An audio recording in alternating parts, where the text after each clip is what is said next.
Christ's Triumphant February 24th Daily Devotional by E.G White. Will we look for safety after it is too late?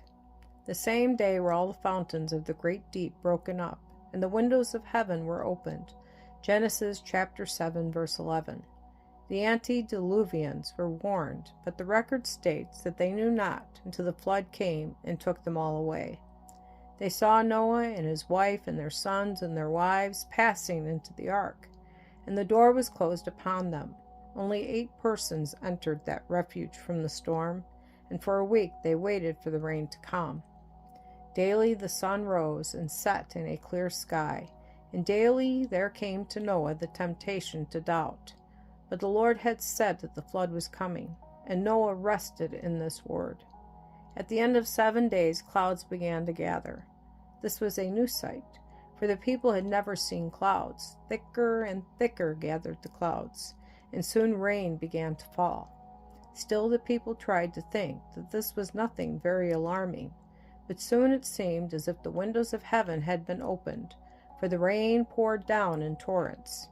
For a time the ground drank up the rain, but soon the water began to rise, and day by day it rose higher and higher. Each morning, as the people found the rain still falling, they looked at one another in despair, and each night they repeated the words, "Raining still?" Thus it was morning and evening.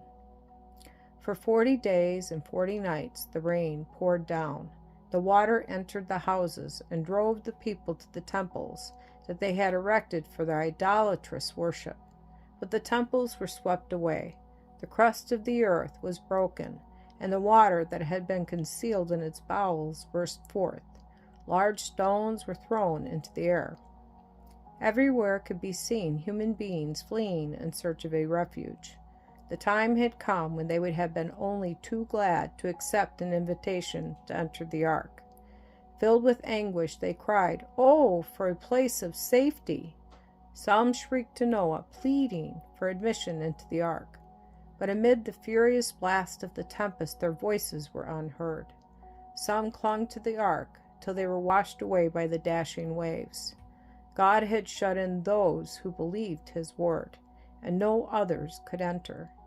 Parents with their children sought the highest branches of the trees yet standing, but no sooner had they reached this refuge than the wind flung tree and people into the foaming, seething water.